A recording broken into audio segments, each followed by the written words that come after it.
கர்த்தாவே, தேவரீர் அதை அறிவீர். அது ஒரு நடுத்தர 5 பேர் உள்ள குடும்பம். உன் உயர்வை ஜனங்கள் பேசுவார்கள் என்ற பதிவில் சொல்லப்பட்ட அதே குடும்பம். அந்த பதிவை பார்க்காதவர்கள் டிஸ்கிரிப்ஷன் பாக்ஸிலே லிங்க் உண்டு, பார்த்து கொள்ளுங்கள். விஜய் அந்த குடும்பத்தில் மூத்த பிள்ளை.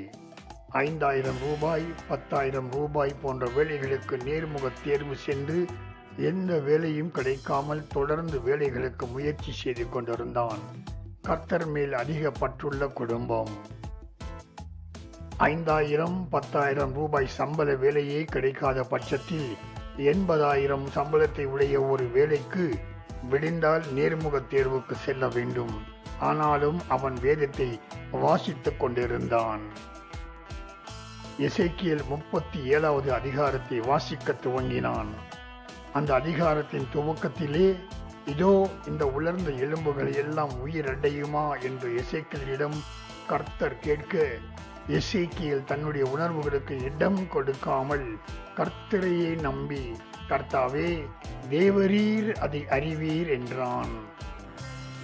மேற்கொண்டு அவனால் அந்த அதிகாரத்தை படிக்க முடியவில்லை.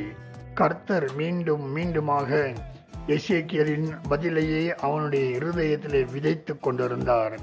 தேவரீர் அதை அறிவீர், தேவரீர் அதை அறிவீர், தேவரீர் அதை அறிவீர். அவனுக்கு ஒன்றும் புரியவில்லை. மேற்கொண்டு அந்த அதிகாரத்தையும் படிக்கவில்லை. வேதத்தை மூடி வைத்துவிட்டு உறங்க சென்று விட்டான். காலையிலே நேர்முக தேர்வுக்கு கிளம்பினான். அப்பொழுதும் கர்த்தர் அவருடைய இருதயத்திலே தேவரீர் அதை அறிவீர், தேவரீர் அதை அறிவீர் என்று மறுபடியுமாக பேசத் துவங்கினார். அவனுக்கு மிகவும் ஆச்சரியமாய் இருந்தது. அவன் அதை யாரிடமும் சொல்லவில்லை.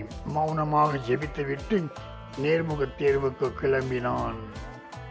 நேர்முக தேர்வு செய்தவர்கள் கேட்ட எல்லா கேள்விகளுக்கும் பதில் கொடுத்தான். கடைசியாக, இங்கே உனக்கு பணி கொடுத்தால் நீ இந்த கம்பெனிக்கு விசுவாசமாய் இருப்பாயா என்றார்கள். அவனும் இருப்பேன் என்றான். அப்படி என்றால் மூன்றையும் கூட்டினால் என்ன வரும் என்றார்கள். இந்த கேள்விக்கு சிறு பிள்ளை கூட பதில் சொல்லிவிடுமே.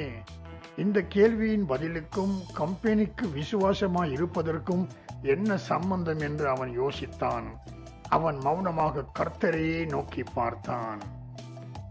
கர்த்தர் மீண்டும் பேசினார். தேவரீர் அதை அறிவீர், தேவரீர் அதை அறிவீர் என்று. கர்த்தரிடம் எசேக்கியேல் சொன்ன இந்த பதில்தான் எனக்கு கேட்கப்பட்ட கேள்விக்கு பதிலோ என்று வியந்து உடனே அவன் பதில் சொன்னான்.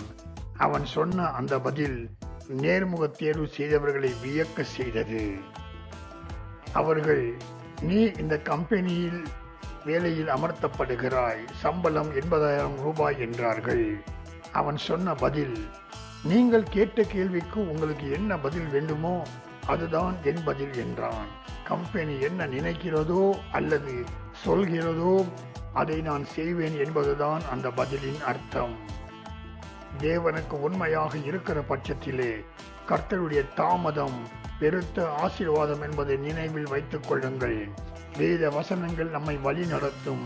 ஆகையினால் வேதம் வாசிக்கும் போது கருத்தோடும் கவனத்தோடும் பயத்தோடும் நடுக்கத்தோடும் வேதத்தை வாசிப்போம். கர்த்தர் உங்களோடும் பேசுவார். ஆமென்.